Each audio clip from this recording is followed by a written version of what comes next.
राजकीय महाविद्यालय बाड़ी की यूट्यूब चैनल पर आपका स्वागत है।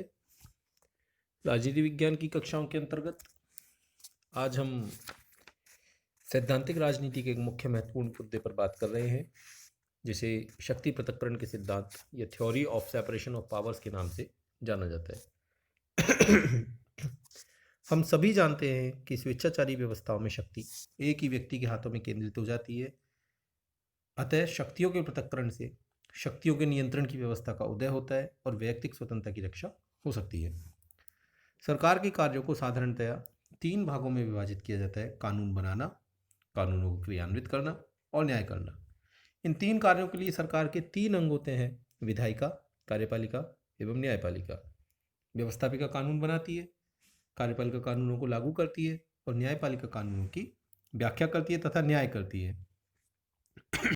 सरकार के इन तीनों अंगों का पारस्परिक संबंध कैसा होना चाहिए, यह समस्या राजनीति शास्त्र में अत्यंत विवादग्रस्त रही है और इस संबंध में समय समय पर जिन सिद्धांतों का प्रतिपादन किया गया है उनमें मोंटेस्क्यू द्वारा प्रतिपादित शक्ति पृथक्करण सिद्धांत सबसे अधिक प्रमुख है। हरमन फाइनर ने इस बारे में लिखा है कि शक्तियों के पृथक्करण का सिद्धांत प्रथम बार पूर्ण रूप में केवल मोंटेस्क्यू द्वारा ही प्रतिपादित किया गया था। फाइनर ने आगे लिखा कि शक्तियों के पृथक्करण का सिद्धांत मोंटेस्क्यू का अपना ही है, यद्यपि इसके कुछ संकेत जॉन लॉक की पुस्तक सिविल गवर्नमेंट में भी उपलब्ध होते हैं।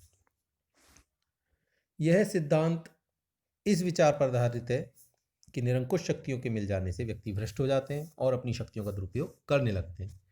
इस सिद्धांत के प्रतिपादकों का विचार है कि व्यवस्थापिका का काम कानून बनाना होना चाहिए, कार्यपालिका उन कानूनों को क्रियान्वित करे और उनके अनुसार शासन चलाए तथा न्यायपालिका इन कानूनों के अनुसार निर्णय करें। इस सिद्धांत के सरल भाषा में आशय इस प्रकार है: सरकार में 3 प्रकार की पृथक पृथक शक्तियां हैं। स्वतंत्रता प्राप्त करने के लिए इन शक्तियों का केंद्रण नहीं होना चाहिए। सरकार की इन तीनों शक्तियों की संस्थाओं के कार्मिक भी पृथक पृथक व्यक्ति रहें और सरकार की शक्ति की हर संस्था व संस्था के कार्मिक केवल अपने अधिकार क्षेत्र में सीमित, स्वतंत्र और सर्वोच्च रहे। हम बात करते हैं शक्ति पृथक्करण सिद्धांत की आवश्यकता क्यों हुई।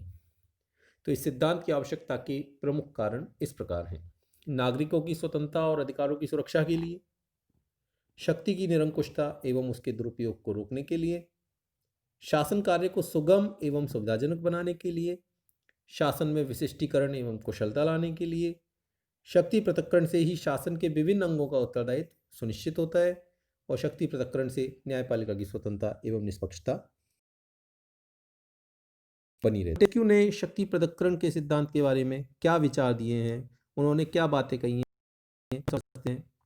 मोंटेस्क्यू का कहना है कि विधायिका और कार्यपालिका की शक्तियों के सम्मेलन से व्यक्ति मनमाने ढंग से कानून का निर्माण और प्रयोग करेगा। विधायिका और न्याय अंग की शक्तियों के सम्मेलन से व्यक्ति मनमाने ढंग से कानून का निर्माण तथा मनमाने ढंग से उनकी व्याख्या करेगा। कार्यपालिका और न्याय अंग की शक्तियों के सम्मेलन से भी स्वच्छाचारिता बढ़ेगी। तीनों शक्तियों के सम्मेलन से भी नागरिक स्वाधीनता का लोप हो जाएगा तथा शासन निरंकुश और स्वेच्छाचारी हो जाएगा।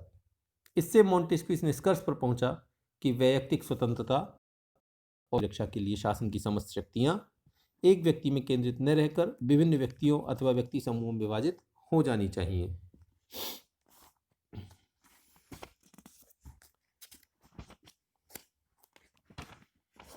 शक्ति पृथक्करण सिद्धांत के पक्ष में तर्क: स्वतंत्रता की रक्षा। सरकार की विधायी, कार्यकारी और न्यायिक शक्तियों को अलग अलग हाथों में रखने से नागरिकों की वैयक्तिक स्वतंत्रता की रक्षा होती है। सरकार निरंकुश एवं स्वेच्छाचारी नहीं हो पाती। सुगम शासन। शक्ति पृथक्करण सिद्धांत से कार्यकुशलता तथा सुगमता आती है। कार्य विभाजन होने से शासन का प्रत्येक अंग अपना अपना कार्य करता है। विभिन्न अंगों के कार्यों में हस्तक्षेप न होने से प्रत्येक अंग अपना कार्य सुगमता के साथ पूरा कर सकता है। विशेषज्ञों द्वारा शासन। शक्ति पृथक्करण के आधार पर गठित शासन के विभिन्न विभाग अपने सीमित कार्यक्षेत्र में दक्षता प्राप्त कर लेते हैं। ऐसी स्थिति में उनकी योग्यता विशेषज्ञता में परिवर्तित हो जाती है और यह शासन विशेषज्ञों का शासन कहलाने लग जाता है। कार्यपालिका में योग्य व्यक्ति संसदीय शासन में कार्यपालिका व्यवस्थापिका में से ही बनती है, किंतु शक्ति पृथक्करण के फलस्वरूप कार्यपालिका अपने मंत्रियों के चयन में स्वतंत्र होती है।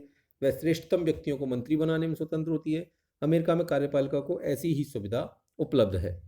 शक्ति पृथक्करण सिद्धांत की आलोचना के तर्कों की यदि हम चर्चा करें तो शक्ति पृथक्करण की सबसे बड़ी आलोचना है कि इस तरह का पूर्ण शक्ति पृथक्करण संभव ही नहीं है।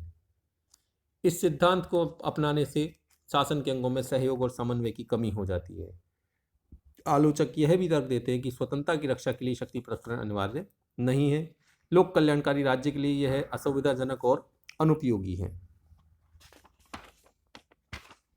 मोंटेस्क्यू द्वारा प्रतिपादित शक्ति प्रकरण का यह सिद्धांत वर्तमान युग की आवश्यकताओं की तो पूर्ति नहीं करता, किंतु इसने हमारा ध्यान इस ओर आकर्षित किया है कि शक्तियों का केंद्रीकरण नहीं होना चाहिए। सरकार की शक्तियां यदि केंद्रित होंगी तो उसका भयंकर दुष्परिणाम हो सकता है।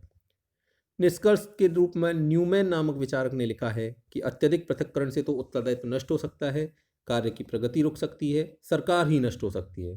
संक्षेप में, शासन के अंगों में सहयोग हो, किंतु सुशासन के लिए न्यायांग पूर्णतः स्वतंत्र और निष्पक्ष होना चाहिए।